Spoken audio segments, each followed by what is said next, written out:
तुलसी विवाह पूजा विधि पाठ। तुलसी विवाह के दिन करें तुलसी माता का श्रृंगार। घर में आएगी खुशहाली, धन दौलत पैसा की कभी कमी नहीं होगी। 2025 तुलसी विवाह के दिन माता तुलसी का विशेष प्रकार से श्रृंगार किया जाता है। उनके श्रृंगार में कपड़ों के रंग से लेकर श्रृंगार की सामग्री का विशेष महत्व है। जानते हैं कि तुलसी विवाह के दिन माता तुलसी का श्रृंगार कैसे करना चाहिए। आइए जानते हैं इसके बारे में। जाने से पहले comment, like, subscribe festival voice channel करें।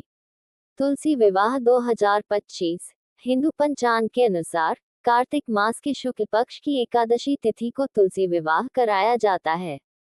इस तिथि को देवोत्थान एकादशी, देवउठनी एकादशी या प्रबोधिनी एकादशी के नाम से भी जाना जाता है। इस साल 2 नवंबर को तुलसी विवाह किया जाएगा। धार्मिक मान्यता के अनुसार इस दिन भगवान विष्णु 4 महीने की योग निद्रा से जागते हैं।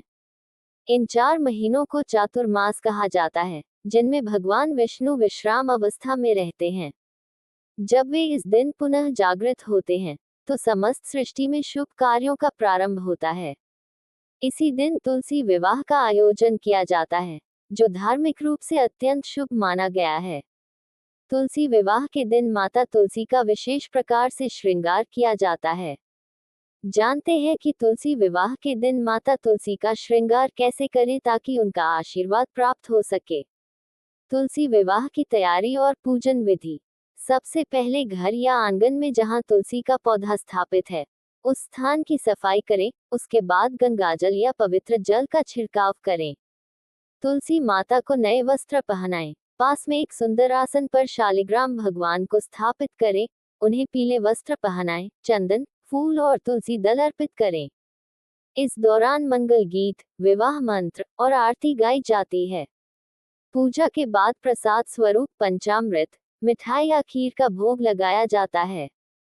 इस दिन देवउठनी एकादशी का व्रत रखा जाता है। संध्या समय तुलसी जी की आरती की जाती है। तुलसी विवाह का महत्व। तुलसी विवाह में माता तुलसी, जिसे वृंदा देवी भी कहा जाता है, और श्री शालिग्राम भगवान, जो भगवान विष्णु का स्वरूप है, का विवाह होता है। मान्यता है कि इस विवाह से घर में सुख, समृद्धि और सौभाग्य का वास होता है। जो लोग अपने घर में यह विवाह कराते हैं, उन्हें भगवान विष्णु और माता लक्ष्मी का विशेष आशीर्वाद प्राप्त होता है। मान्यता है कि इस दिन व्रत रखने से अविवाहित कन्याओं को अच्छा वर मिलता है। वहीं विवाहित दंपतियों के जीवन में इस व्रत को रखने से खुशहाली आती है। तुलसी माता का श्रृंगार। माँ तुलसी का श्रृंगार करना तुलसी विवाह का सबसे महत्वपूर्ण हिस्सा माना जाता है। इस दिन विशेष रूप से माता तुलसी को दुल्हन की तरह सजाया जाता है। सबसे पहले तुलसी के गमले या स्थान को अच्छी तरह साफ करें। पवित्र जल से शुद्ध करें। इसके बाद तुलसी माता को लाल या पीले रंग की साड़ी पहनाएं, क्योंकि ये रंग शुभता और मंगल के प्रतीक माने जाते हैं। माँ तुलसी को चुनरी, चूड़ी, नथनी, मांग टीका, हार, कंगन, बिंदी, फूल, कमरबंद और अन्य हल्के आभूषणों से सजाएं। उनके चारों ओर सुंदर रंगोली बनाकर दीपक जलाएं। घर में सुख, शांति, संपत्ति सब भरा रहेगा। धन्यवाद।